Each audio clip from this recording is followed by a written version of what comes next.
man. Lord willing, Baba Kashaw, we get that rest, man.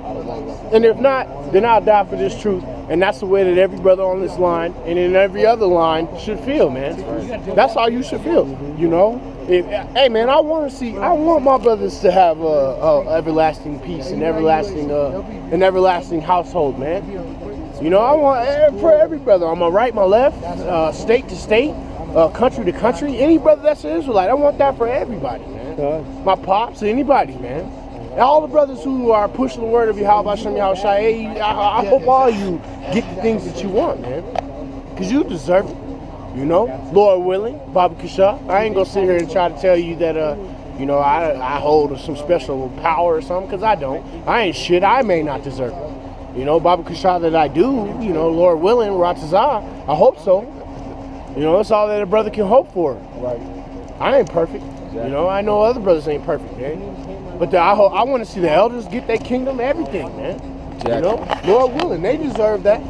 Who the hell, like my pops said in his last sit down, man? Who been doing the work longer than this? Who the hell deserves the kingdom more than this? Sincerely. Yeah. You know, you got to do this work, man. First and foremost.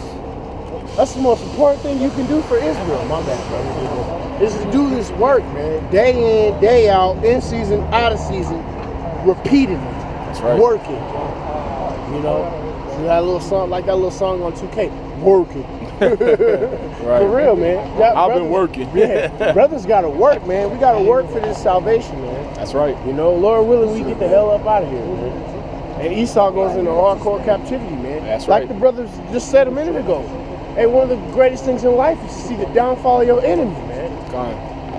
I would love it. Lord willing, man. Lord willing, we get to see the downfall of our enemy. Hey, that's why we rejoicing because Trump got elected. That's right. People crying because Trump got elected, or people be crying because Hillary got elected. But either way, we out here rejoicing because either way, we know it's going to be the death of America. And we can start to watch what direction it goes. That's right. That's right. That eliminates confusion.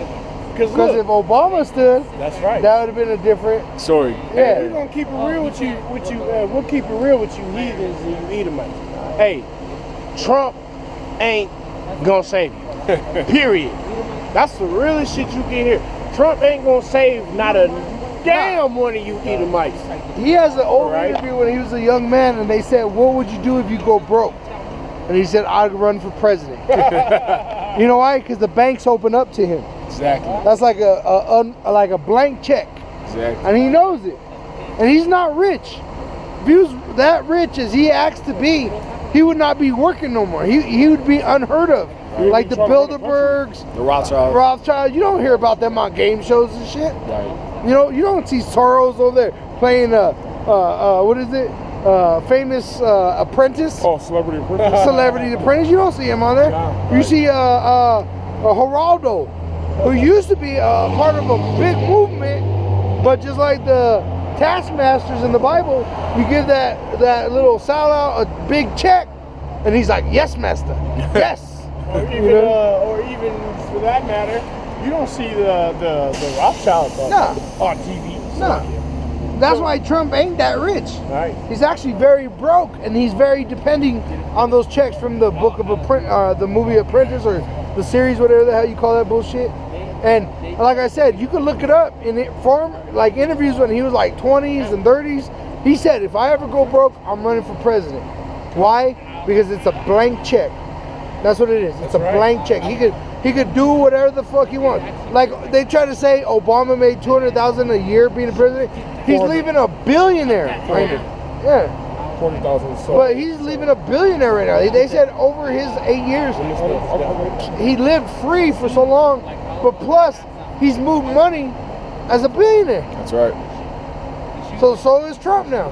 But Trump, see, the word Trump, it actually means tricked. Like if you're playing a card game and someone got a card under their sleeve, that's what a Trump is. You've been punked. Yeah, Trump. You've been tricked. Yeah, you've been tricked. He's tricking you. He wants the race riots because you know what? He got to plane out this bitch. That's right. All the rich and wealthy, they got planes. As soon as the nukes go off, they're going to say, "Hey, I'm out. Give me 24 hours. We're out." And you know what? You're going to think like every day is going on, and all of a sudden you're going to see these people. Why are all the rich and famous leaving? Would you already hear?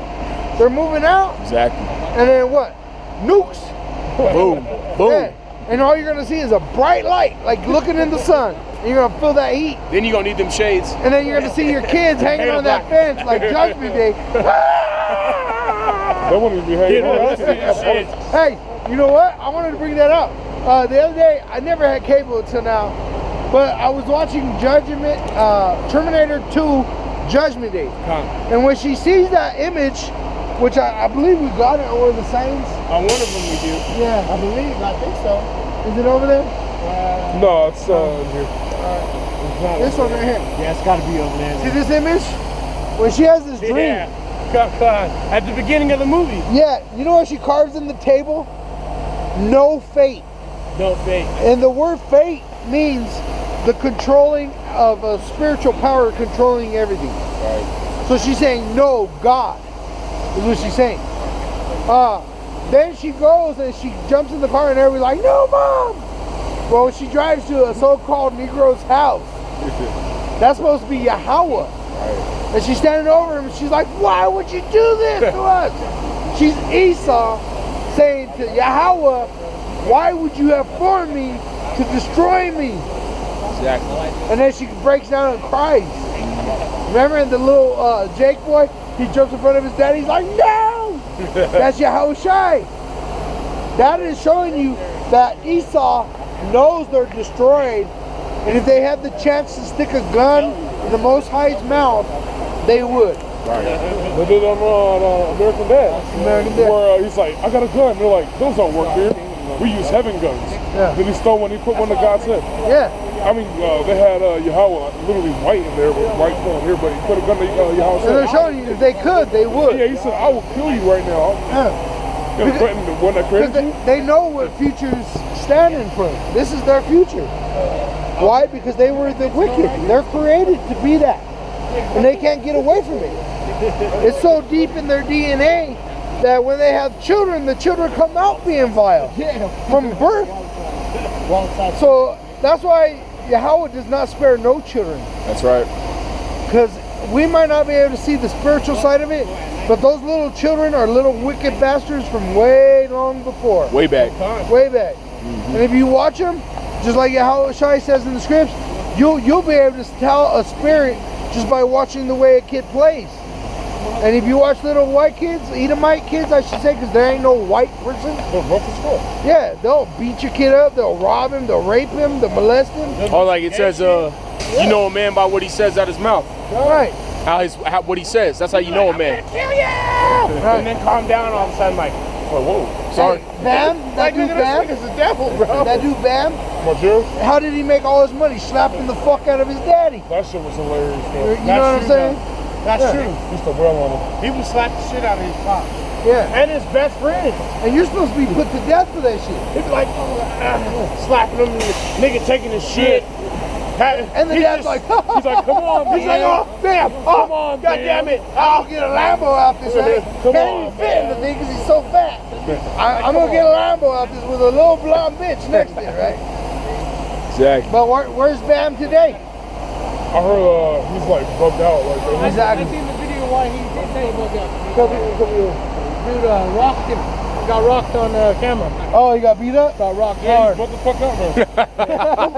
Damn, Monsieur. Yeah, he got rocked off of TV completely. Like somebody fucked him up. Yeah, like he got.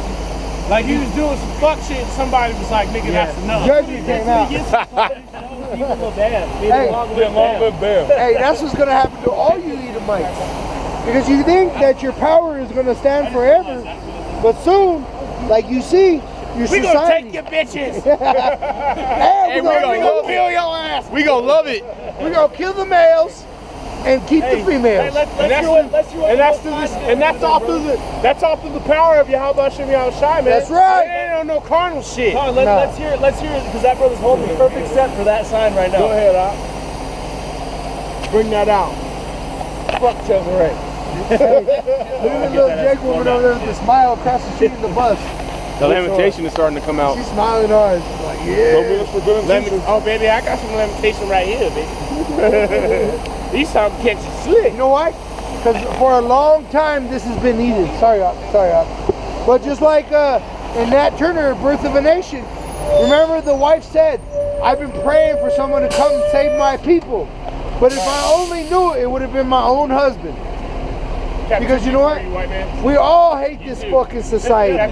We hate going to work. We hate, you know, we hate this society. Good, sorry. It's a lot. I'll wait for them. Read it. Yeah, just go ahead. And this is Luke, chapter 18, verse 1. And he spake a parable unto them to this end, that men ought always to pray and not to faint, saying, there was in a city a judge, which feared not Yahweh, neither regarded man. And there was a widow in the city, and she came unto him, saying, So if I can break that down, a judge is a man that's supposed to judge the community. So like Samson. Right. Samson would sit there, and if you had problems, you would bring those problems to him, and he should know the law of Yahweh, and then he would say, all right, this is what you do to it. Moses was the judge. That's right. Go ahead, and he feared not Yahweh nor man. That's right. Which is not right. All right, I'm going to start back at verse 3. And there was a widow in that city, and she came unto him, saying, avenge me of mine adversary. And he would not for a while, but afterward he said within himself, though I fear not Yahweh, nor regard man, yet because this widow troubleth me, I will avenge her. So, a widow, meaning a woman of marriage, her husband died, and she was being troubled by an adversary. Another word for adversary is the devil. Demon, yeah. Yeah, meaning he accuses you. Right. And so she says, defend me,